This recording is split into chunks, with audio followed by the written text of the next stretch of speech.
안녕하십니까. 네, 네, 벌써 2024년 한 달 남았고요. 첫 주가 됐습니다. 시편 23편을 통해서 함께 말씀을 나눠보도록 하겠습니다. 함께 읽어보도록 하겠습니다. 시작. 여호와는 나의 목자시니 내게 부족함이 없으리로다. 그가 나를 푸른 풀밭에 누이시며 쉴 만한 물가로 인도하시는도다.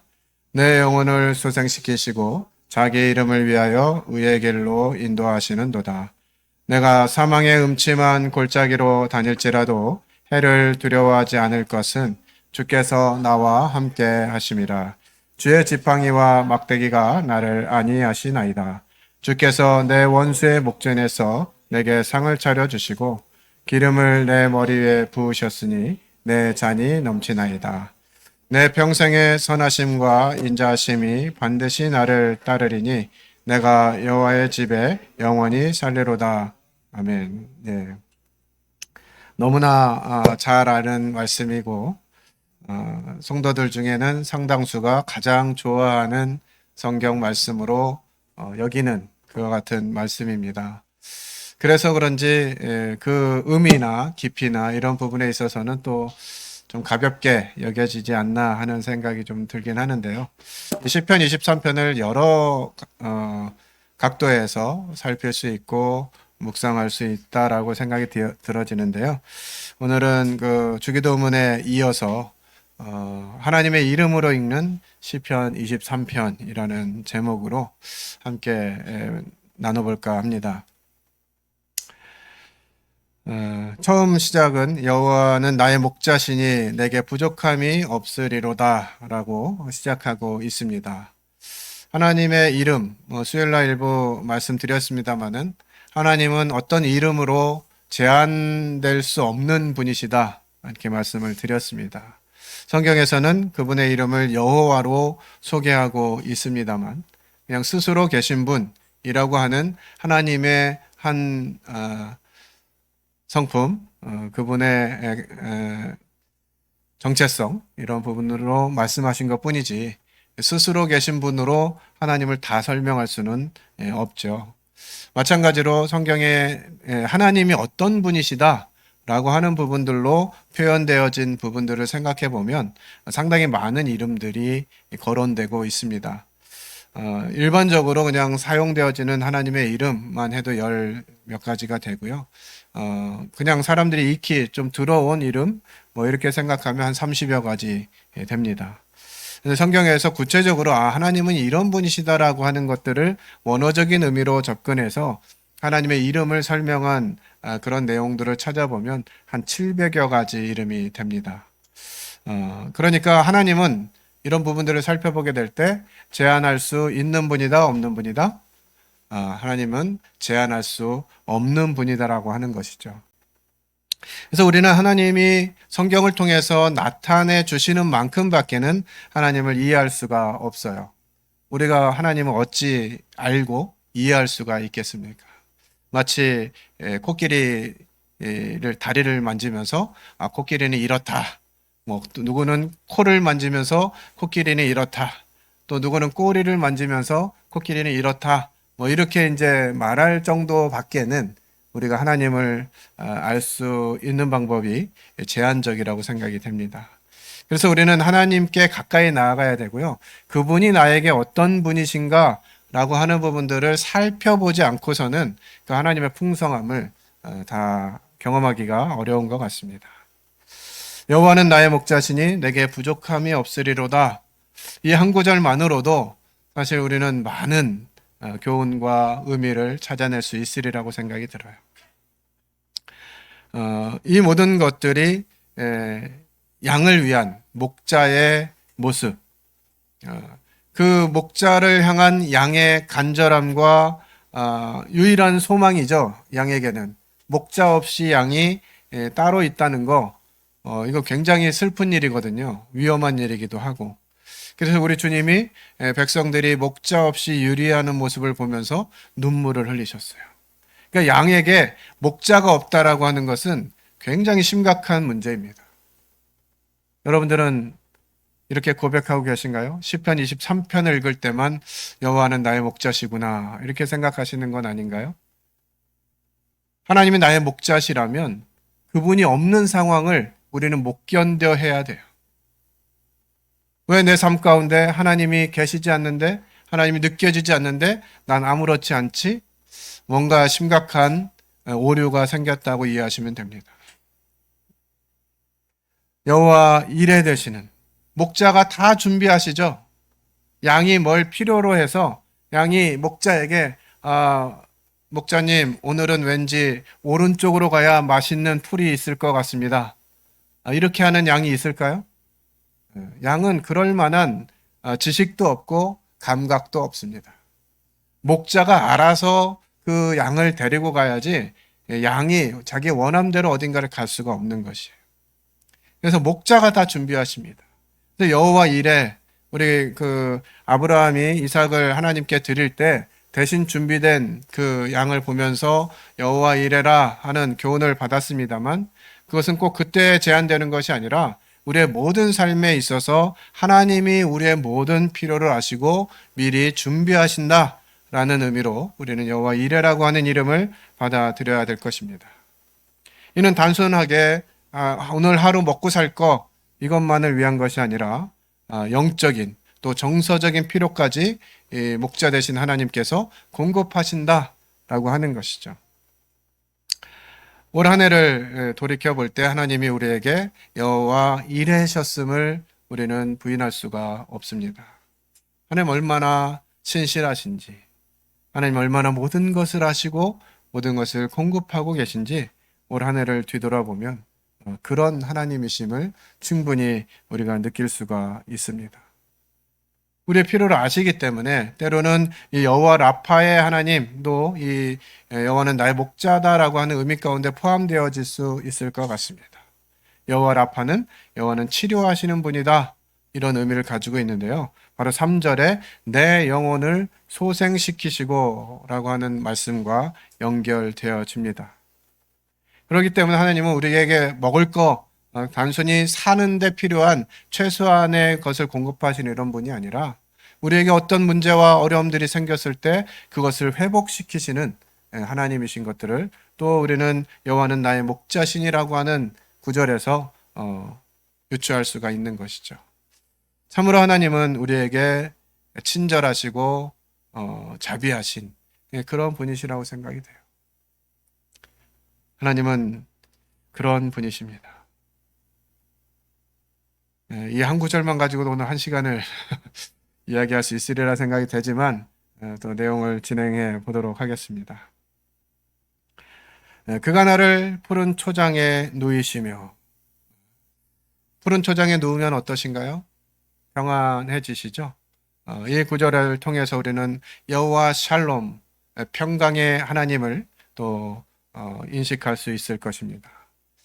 우리 삶이 늘 불안하고 초조하고 긴장 가운데 있다면 어떻게 살아갈 수가 있을까요? 여러분 이런 두려움, 정말 이런 긴급함, 갈급함 이런 가운데 혹시 처해 보신 적이 있으신가요?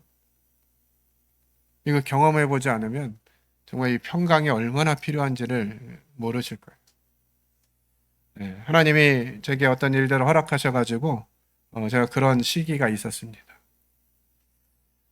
정말 잠도 오지 않고요. 뭘 먹어도 이게 먹는 것 같지도 않고 늘 막 긴장과 초조하고 불안하고 이 상황을 어떻게 하게 될까 하면서 막 상황이 조여오고 정말 이러다가 사람이 죽을 수 있겠구나 하는 생각이 들더라고요. 정말 하나님 없이 내 마음대로 내 방식대로 살아가는 과정 가운데 이런 일들이 자주 일어나게 됩니다. 무엇인가 내가 혼자 스스로 해결해 보려고 할 때 계속 긴장되어 있고 불안하고 초조할 수밖에 없죠. 그러나 이와 같은 상황들을 하나님께 가지고 갈 때 하나님께서 우리를 평강케 하신다고 하는 것이죠. 그 당시에는 하나님 왜 제게 이런 일이 있습니까? 원망하고 하나님 정말 너무하신 거 아닙니까? 이렇게 대들기도 하고 이랬는데요. 시간 지내놓고 보면 그것이 하나님의 은혜인 것들을 빨리 인식하고 그 문제를 하나님께 내어드리면 해결이 될 수 있는데, 그 어떻게 내가 뭔가 해결해 보려고 하다 보면 자꾸 사태는 더 안 좋아지죠. 하지만 그럴 때 필요한 분이 바로 하나님이십니다. 여호와 샬롬의 하나님. 그가 우리를 푸른 초장에 누이시는 것이죠. 쉴 만한 물가로 인도하시는 분이십니다. 그 하나님과 긴밀한 관계를 맺게 될 때 우리는 평안한 가운데 살아갈 수 있게 되는 것이죠. 3절에는 자기 이름을 위하여 의의 길로 인도하시는도다 이렇게 기록하고 있습니다. 여호와 찻켄누라고 하는 단어로 표현되어져 있는데요. 여호와는 우리의 의다라고 하는 뜻입니다. 하나님의 의는 그냥 적당한 의가 아니라, 괜찮은 분이 아니라 완전한 의이신 거예요. 그 하나님의 완전함이 이제 우리의 것이 되었다라고 성경은 우리에게 말씀해 주고 계세요. 하나님의 것이 내 것이 되었다라고 합니다. 하나님의 성품이, 하나님의 정체성이 나에게 이루어졌다라고 하는 이 사실들을 기억하게 되죠. 양은요, 눈이 지극히 어둡습니다. 한 치 앞도 내다볼 수가 없어요. 그저 양이 가지고 있는 능력, 정말 하나님이 공평하신 것 같아요. 공정인가요? 공평인가요? 양은 아무것도 없어요. 자기 스스로를 방어할 수도 없고요. 뭔가 자기 스스로 선택할 수가 없어요. 그래서 목자가 없이는 할 수가 없습니다. 뭔가를 할 수가 없어요. 근데 양에게 뛰어난 한 분야가 있어요. 뭘까요? 귀입니다, 귀. 양은 아무런 것도 가지고 있지 못해요. 조건이 없어요. 근데 귀가 참 밝아요. 그래서 그 목소리를 알아듣는 거예요. 그래서 자기 목자인지 남의 목자인지를 다 알아내는 것입니다. 그래서 이스라엘 팔레스타인에서 양들을 이렇게 치다 보면 한 사람이 막 몇백 마리씩 치는 게 아니거든요. 양들에게 양을 가지고 있는 소유주가 목자의 일을 하는 사람과 계약을 맺어서 계약직 목자들이 많이 있습니다. 그래서 성경에서 말하는 선한 목자 이렇게 이야기할 때 다른 목자들은 악한 목자라는 의미가 아니에요. 다른 일반 목자들은 이렇게 계약직 목자들입니다. 그래서 이 계약직들은 내가 뭐 50마리를 맡는다 그러면 뭐 20% 정도 내외에서는 손상이 가도 내가 책임지지 않는다. 이런 거를 계약서에 다 입력을 하죠. 그러니까 그런 목자들은 어떻게 해요? 맹수가 오면 자기부터 살려고 하는 거예요. 몇 마리 잡아먹히는 건 문제가 안 되니까. 그런데 선한 목자는 어떻게 한다고요? 양들을 위해서 목숨을 버린다고 하는 거죠. 그것이 이제 성경이 말하고 있는 목자의 의미이고요. 그러면서 이제 그 팔레스타인에서 목축을 하면 한 사람당 뭐 적게는 20마리에서 많게는 뭐 5, 60마리까지 친다고 하는데 들이 넓으니까 그 넓은 들에 여러 목자들이 자기들의 양을 가지고 와서 이렇게 돌보는 거예요. 그러다가 이제 밤이 되면 우리에 다 집어넣잖아요. 한 우리에 다 집어넣습니다. 밤에 어디로 도망가면 안 되니까. 그리고 다음날 아침이 되면 이제 각자 목자들이 번호표를 뽑고 기다리고 있다가 1번부터 나와서 얘들아 가자 하면 자기 양들만 가는 거예요. 희한하지 않습니까? 거의 수백 마리의 양이 모여 있는데 목자가 와서 얘들아 가자 그러면 그 목자에게 속한 양만 따라가요. 그만큼 귀가 좋은 동물이 양입니다. 그런데 가진 게 뭐밖에 없다고요? 네, 귀밖에 없다고. 우린 그래야 되는 거예요. 하나님이 나의 목자시라면 우리는 그렇게 해야 된다는 거죠. 그래서 그분만이 완전하시다, 그분만이 의로우시다라고 하는 인정과 함께 우리의 삶을 그분께 온전히 맡겨드릴 수 있는, 이것이 양들에게 필요한 모습이겠죠. 그분이 완전하시다면.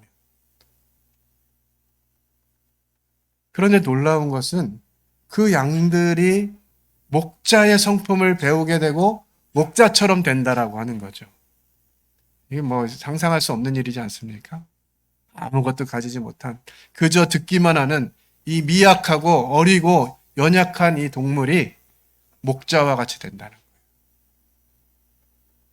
짐승 세계에서는 있을 수 없는 얘기죠.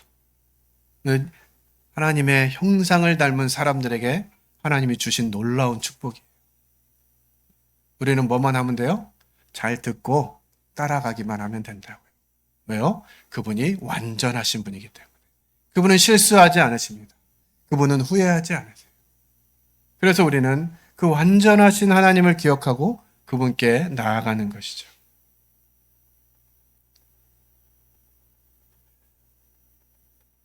다시 1, 2, 3절을 살펴보겠습니다. 푸른 초장. 푸른 초장은 영적인 풍요로움을 상징하는 것이에요.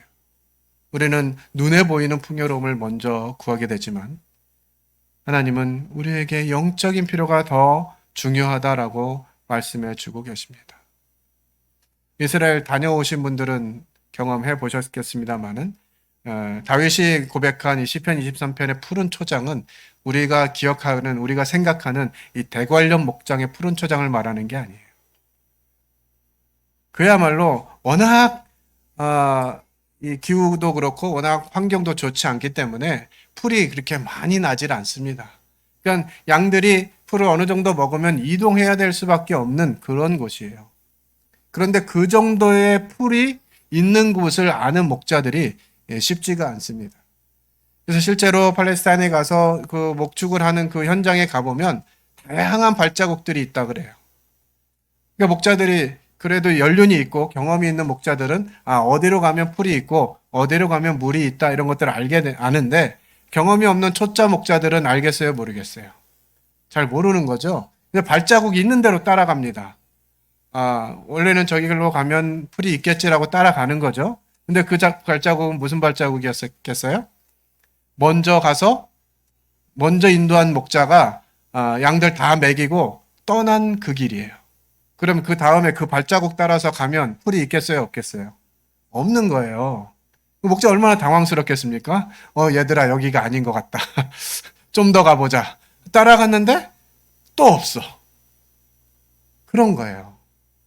그러니까 의의 길로 인도하신다. 하나님께서 우리를 풀이 있는 곳으로, 이 쉴만한 물가로 인도하신다라는 것이에요. 얼마나 우리에게 위로가 됩니까? 그분은 모든 것을 아시고 모든 것을 행하시는 분이십니까? 쉴만한 물가 또한 그런 것입니다. 그래서 우리가 얻은 다른 곳에서 쉼을 얻고 평안을 얻으려고 할 필요가 없는 것이에요. 최근에 제가 스케줄이 속된 말로 살인적입니다. 이렇게 살다가 어떻게 되는 거 아닌가 싶을 정도로 정말 너무 이렇게 쫓겨서 살고 있는 것 같아요. 주님, 저도 좀 쉼이 필요한데요. 쉴 기회는 안 주시고 자꾸 일할 기회를 주시는 것 같아요. 주님, 어떻게 하면 쉼이 될까요? 물을 때 주님 말씀하시는 거예요. 내가 너의 쉼이다. 그리스도인들은 육체적으로 때로는 리프레시가 필요하죠. 그건 사실입니다. 진정한 쉼과 평안은 하나님께로부터 나온다는 것이에요. 우리 하나님께로 가서 그분이 주시는 풍성함을 공급받을 때 쉼이 되는 것이죠. 이 땅에서 잘 되면 좋겠습니다만 이 땅은 잠깐입니다. 주님 곧 오실 거예요. 아니면 우리가 주님을 만나러 갈 날이 멀지 않습니다. 그렇기 때문에 우리는 하나님 안에 있는 그 평안, 그 만족을 위해서 구해야 될 것입니다. 시편 23편에서 자기 이름을 위하여라고 말씀하고 있습니다. 하나님의 이름. 하나로 제한할 수 없다고 말씀드렸는데요. 그 하나님의 이름을 위해서 우리를 인도하신대요. 누구 명예를 걸고 하나님 인도하신다고요? 하나님의 명예를. 하나님의 이름 그런 명예잖아요. 그 하나님의 명예를 걸고 우리를 인도하신다는 거죠. 누구를 거는 것보다 안전하지 않습니까? 확실하지 않습니까? 하나님의 이름을, 자기 이름을 걸고 인도하시는 거예요. 그래서 우리가 하나님께 무엇인가를 구하려고 할 때, 이 완전한 하나님의 이름을 두고 나아가야 된다고 하는 것이죠. 이 자기 이름을 위해서라고 하는 그 크기와 넓이와 깊이는 정말 표현하기 어려운 것 같아요. 얼마큼일지를 모르겠어요. 그리고 하나님께서 그 거룩하심으로, 완전하심으로 우리를 인도해 내신다고 하는 것이죠. 그리고 그 목적은 하나님이 어떤 분이신가 하는 것들을 우리를 통해서 알려주고 싶으신 것이에요. 우리 주기도문을 묵상하면서 이름이 거룩히 여김을 받으시오며 이런 기도가 기록되어 있다고 나눴습니다. 하나님이 그냥 스스로 있어도 거룩하신 분이시지만 하나님은 우리를 통해서 거룩히 여김을 받으시길 원하신다는 거죠. 어떻게 해야 될까요? 우리가 하나님의 성품과 하나님의 정체성, 하나님의 풍성하심 그 안에 거하면서 우리가 그런 자들이다 라고 하는 것들을 세상에 나타내기를 원하신다는 것이에요. 그래서 하나님은 우리를 계속해서 의의 길로 인도해 가시는 것이죠. 우리 삶 가운데 뭔가 생각지 못한 상황을 만나게 될 때 이 또한 하나님의 인도하심 가운데 있다라고 하는 것을 인식해야 합니다. 왜 나만 겪는 고난이냐고 불평하지 말라는 찬양이 있잖아요. 고난이 오히려 우리에게 유익이라고 말씀하십니다. 고난이 없이는 하나님을 만날 수 없는, 하나님 찾지 않으니까, 우리가 고난이 없으면 하나님 찾질 않으니까 하나님 때에 따라서 필요한 고난을 우리에게 허락하신다는 것이. 그래서 고난이 올 때, 이것이 하나님께서 내게 주시려고 하는 은혜구나 라는 시각으로 본다면 우리가 그 고난을 훨씬 더 내 것으로 받아들일 준비가 될 것이라고 생각이 돼요. 근데 다른 성도들 다 평안하고 잘 먹고 잘 사는 것 같은데 왜 나만 이렇게 고생하나요? 이렇게 생각하면 하나님의 뜻을 구하기가 어렵죠. 다시 강조하는 것은 이와 같이 우리에게 고난과 또 평안과 여러 상황들을 허락하시는 거 누구 이름을 위해서? 하나님의 이름을 위해서 그렇게 하신다는 것이죠. 거룩하게 하시는 여호와, 그분이 바로 여호와 메카데시켐이라고 하는 이름입니다. 좀 어려워요. 언어를 이렇게 공부하려다 보면 쉽지 않은 것 같습니다만 이럴 때 한 번씩 들어놓으시면 도움이 될 것 같습니다. 여호와는 나의 목자시다라고 하는 그런 개념의 단어는 여호와 로이라고 하는 단어입니다. 우리에게 완전한 신뢰와 순종을 요구하시는 목자이신 하나님. 그분의 음성을 귀 기울이며 그분께 나아가는 것이 우리에게 필요하다는 것이죠. 그래서 여호와 로이는 여호와는 나의 목자라고 하는 시편 23편 전체를 아우르는 또 성경 전체를 통해서 우리에게 보여주시는 하나님이심을 우리는 알 수가 있습니다. 1절에서는 내게 부족함이 없으리로다 하시는 완전한 공급을 말씀하고 계시고요. 쉴만한 물가로 인도하신다는 안식과 회복을 말씀하시고요. 내 영혼을 소생시키는 영적인 회복을 또 말씀하십니다. 사망의 음침한 골짜기로 다닐지라도 해를 두려워하지 않는다. 우리들의 어려움 속에서 우리를 여전히 보호하시는 이런 하나님의 돌봄을 경험하게 됩니다. 우리 삶에서 이러한 하나님의 일하심, 하나님 내게 어떤 분이신가, 어떤 분으로 일하고 계신가를 주목해 보면서 이 하나님 만날 때마다 우리는 더욱 기쁜 감사와 고백을 드릴 수 있으리라고 생각이 되어집니다. 여호와는 나의 목자시다. 그분은 보호하시는 분이시고 인도하시는 분이시고 회복시키시는 분이십니다. 하나님은 우리의 모든 필요를 아시고 안전을 보장하시는 것이죠. 그리고 그분께서 우리를 바른 길로 인도하세요. 푸른 풀밭과 시원한 물이 있는, 마실 물이 있는 곳으로 인도하시는 분이시죠. 그런 분이시기 때문에 우리가 하나님을 의지하고 있을 때 우리에게 어떤 선택의 상황이 왔을 때 어떤 선택을 하는 것이 하나님을 기쁘시게 하는 것인지 알 수 있다라고 하는 것이에요. 그 지혜를 하나님 허락하시는 것이죠. 때로 우리는 너무 낙심되어지고 힘든 일이 있을 때 그때는 하나님이 우리와 함께하고 있지 않다라고 하는 생각이 들 때가 있는 것 같아요. 하나님, 나 이렇게 힘든데 왜 하나님 나와 함께 하시지 않느냐. 그래서 바닷가의 그 발걸음이라고 하는 시가 있는데요. 그 시의 내용은 이렇습니다. 하나님, 저와 함께 하신다고, 저를 떠나지 않으시겠다고, 언제나 저와 함께 하시다고 말씀하시지 않았나요?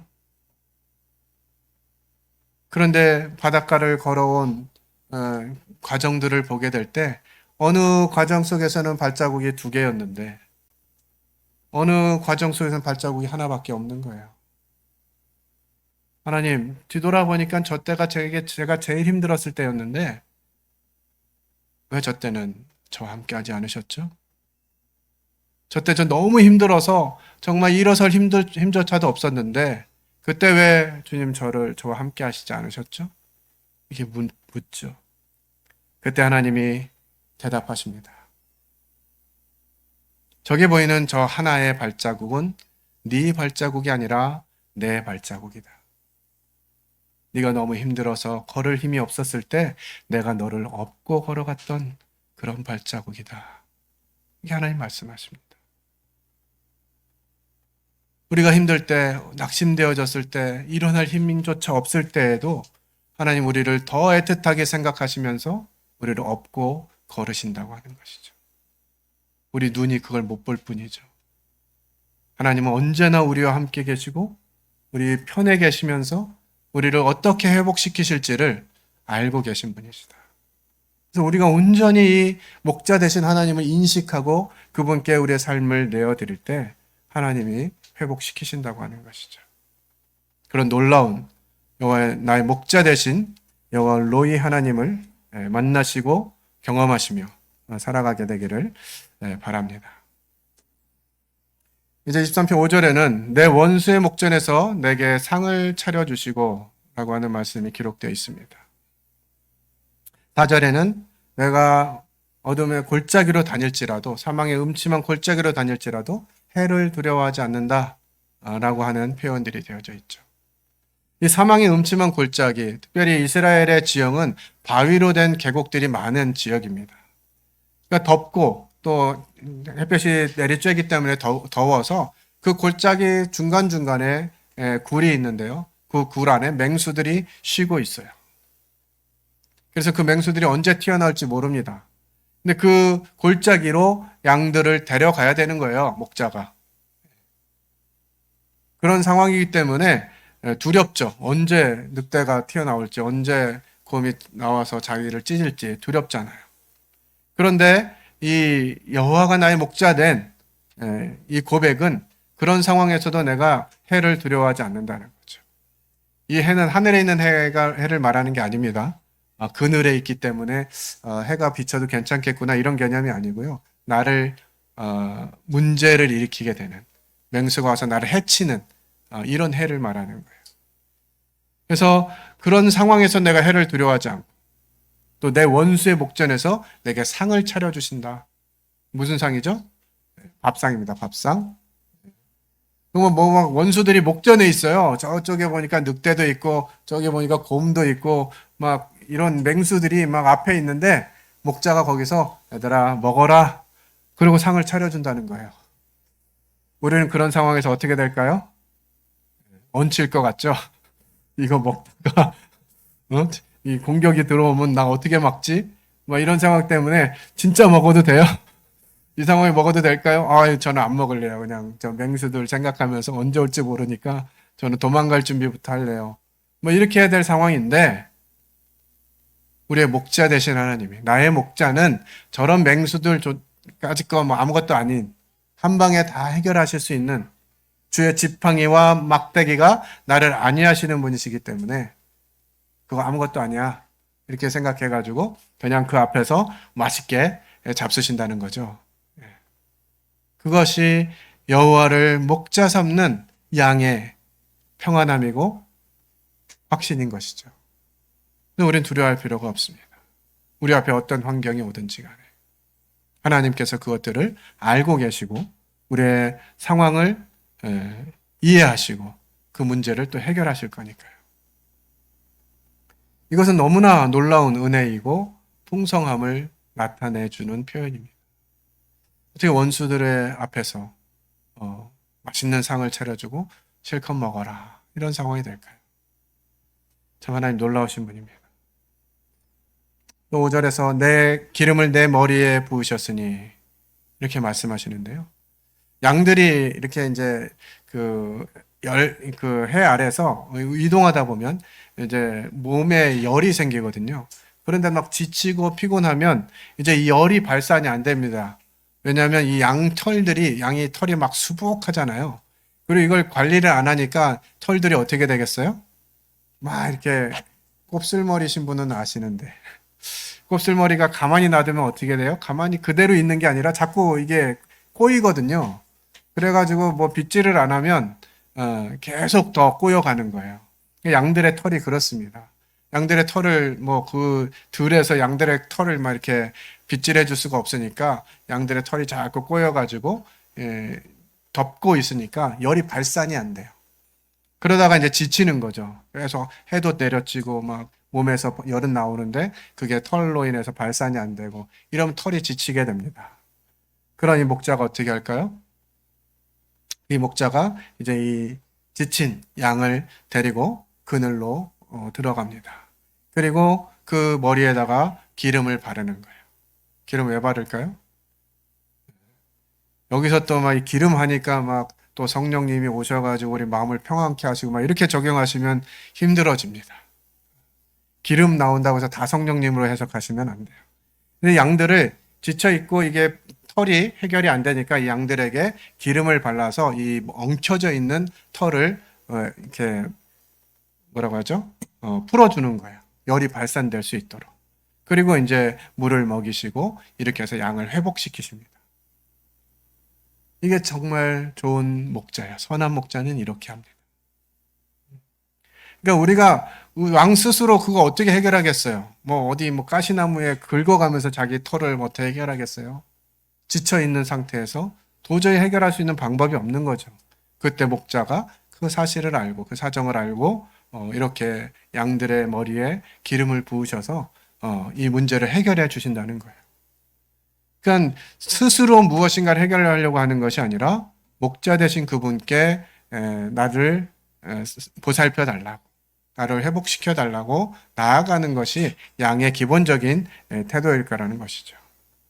원수의 목전에서 상을 베푸시는 것, 그리고 머리에 기름을 부으시는 것, 이 모든 것이 우리 영적 전쟁에 임할 때 우리는 두렵잖아요. 다윗이 골리앗을 상대할 때 얼마나 두려웠겠어요. 말도 안 되는 싸움이죠.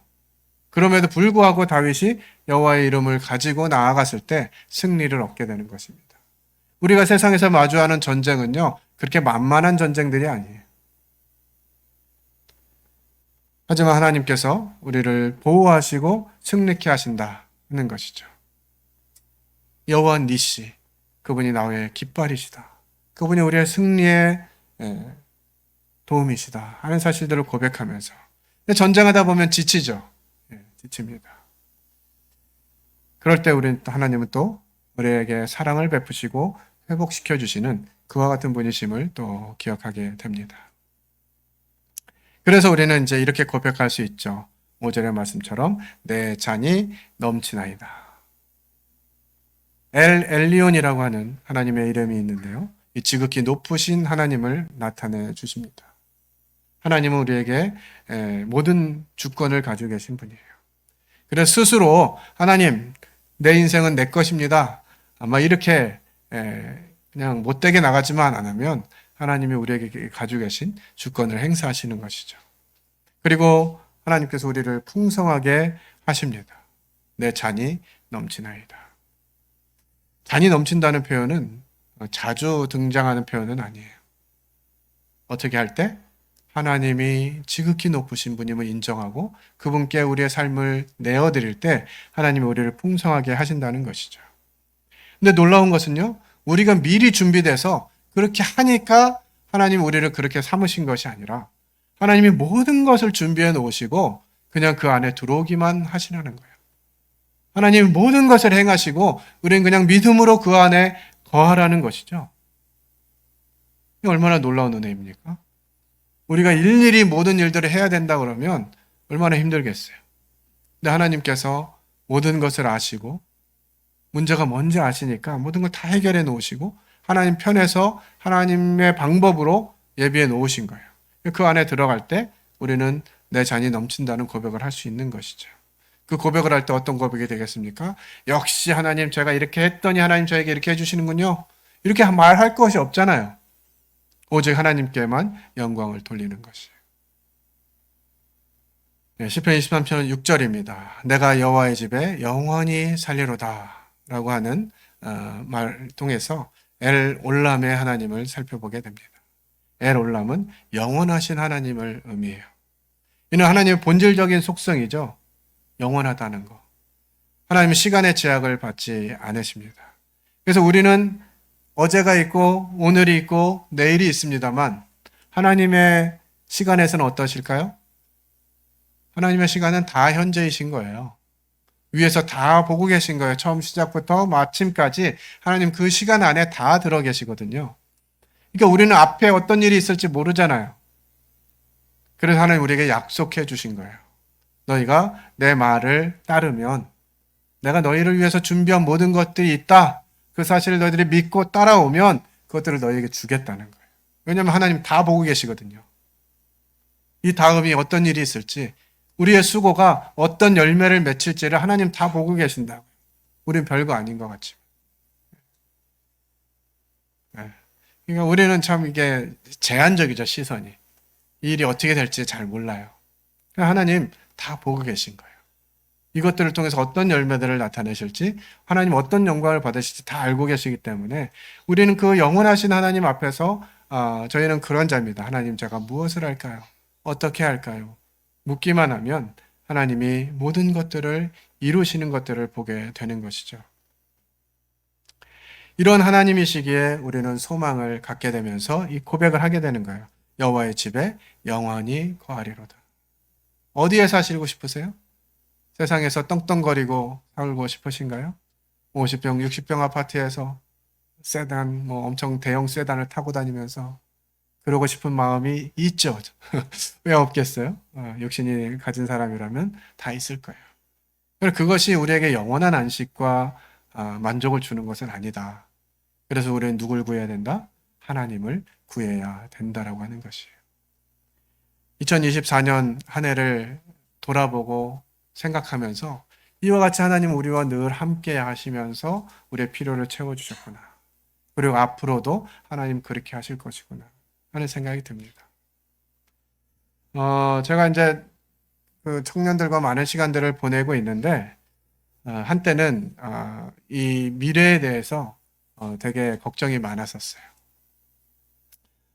쟤들 하는 일들을 보니까 이거 어떻게 해야 되나, 교회가 금방 어떻게 되는 거 아닌가, 이런 염려도 있고, 저런 세대에게 어떻게 교회를 맡길 수 있을까, 이런 염려도 많이 했었거든요. 제 염려더라고요. 제 생각이고. 하나님은 하나님의 때에 하나님의 방법으로 일해 가신다는 거예요. 지금까지 기독교가 위기가 아니었던 적이 한 번도 없습니다. 우리는 다만 놀라운 은혜를 입었기 때문에 자유 대한민국에 태어나서 신앙을 자유롭게 누리고 있는 것 뿐이죠. 역사적으로 기독교가 환영받았던 적이 없어요. 기독교가 인정되어지고 좋은 평을 받았던 적이 없습니다. 그런데 하나님은 그 와중에서도 하나님 찾는 사람들 통해서 하나님 구하는 교회들을 통해서 일해 오셨다라고 하는 것이죠. 어떻게 보면 지금 굉장히 위기의 가운데 있는 시대인 것 같습니다. 하나님의 교회로서 무엇인가 나타내기가 쉽지 않은 그런 시대 가운데 뿐만 아니라 이제는 말조차도 못하는 하나님만이 유일하신 하나님입니다. 하나님 외에는 구원이 없습니다. 이런 얘기하면 차별금지법에 걸릴 만한 이런 시대에 살고 있고요. 이 차별금지법이라는 것이 통과되면 여러 가지 우리 이 안에서, 교회 안에서 하지 못할 말들이 많아지게 됩니다. 아마 여자들은 교회에서 잠잠하라 이런 설교 못 할 거예요. 뭐 아이들, 뭐 노인들, 뭐 이런 제한적인 이야기 할 수가 없어요. 죄인이라는 말 표현하기 힘들어질 것입니다. 동성애가 죄인이라고 말하기 어려워질 것이에요. 그런 시대가 곧 올 수 있습니다. 근데 아직까지는 하나님 우리에게 그런 은혜를 주고 계신 거예요. 그래서 우리는 지금 하나님 허락하신 이 시간에 하나님의 영광을 위해서 그분의 완전한 이름, 그분의 거룩하심, 그분의 풍성하심, 그분의 모든 것을 아심, 그분의 완전하심, 그분의 영원하심, 그분의 목자 되심을 살펴보면서 우리의 삶을 지금 그 하나님께 드려야 된다고 하는 거죠. 시편 23편을 통해서 하나님의 다양한 속성과 이름을 묵상할 수 있었습니다. 우리의 필요를 채워주시는 여호와 이레, 우리를 치유하시는 여호와 라파, 우리를 의롭게 하시는 여호와 차켄, 평안을 주시는 여호와 샬롬, 선한 목자 되신 여호와 로히, 영적 전쟁에서 승리하게 하시는 여호와 니시, 하나님의 풍성한 축복을 주시고 모든 지극히 높으신 엘 엘리온, 그 하나님의 성품인 거룩을 우리에게 주시는 여호와 메카데시케, 우리에게 영원한 소망을 주시는 엘 올람, 이와 같은 다양한 하나님의 속성을 일상에서 기억하고 의지할 때 우리는 더욱 풍성하고 의미 있는 신앙생활이 될 것입니다. 각자 하나님이 하신 일들, 한 해 동안 하나님이 우리에게 이루어 주신 일들, 이와 같은 부분들 살펴보시고 남은 한 달 잘 마무리하시며 또 이제 2025년 새해가 곧 열리게 되는데 그 해에는 하나님이 어떤 신실함을 우리에게 나타내 주실지, 그 하나님 우리가 무엇을 하기를 원하실지를 기도하고 구하면서 하나님께 영광 돌리는 우리 군포 중보교회가 되기를 원합니다. 기도하고 마치겠습니다.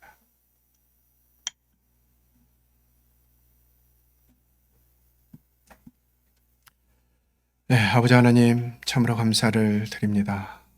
하나님은 나의 목자시라고 하는 것이 저들이 얼마나 큰 위로가 되는지, 우리의 모든 순간, 모든 삶에서 함께 하시고 우리를 위하시는 그 하나님이 우리와 함께 하신다고 하는, 우리를 지키시는 하나님이 졸지도 아니하시고 주무시지도 아니하신다고, 또 우리를 눈동자같이 지키신다고 말씀해 주시니 감사를 드립니다. 주님, 저희는 연약합니다. 주님, 저희는 자격이 없습니다.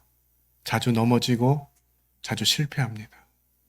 그러기에 하나님 필요하고, 저희들 하나님 손에 붙들릴 때 하나님의 능력을 나타낼 수 있는 자들임을 기억하며 감사를 드립니다. 하나님이 허락하신 이 말씀을 통해서 하나님이 어떤 분이신지를 계속해서 경험하게 하시고, 이 경험된 하나님이 하나님을 알지 못하는 사람들에게 나타내어지는 저희 교회가 될 수 있도록 은혜를 베풀어 주시기 원합니다. 늘 우리에게 말씀하시고 교훈하신 하나님께 감사를 드릴 때 살아계신 하나님 아들 예수 그리스도의 이름으로 기도를 드렸습니다. 아멘. 감사합니다.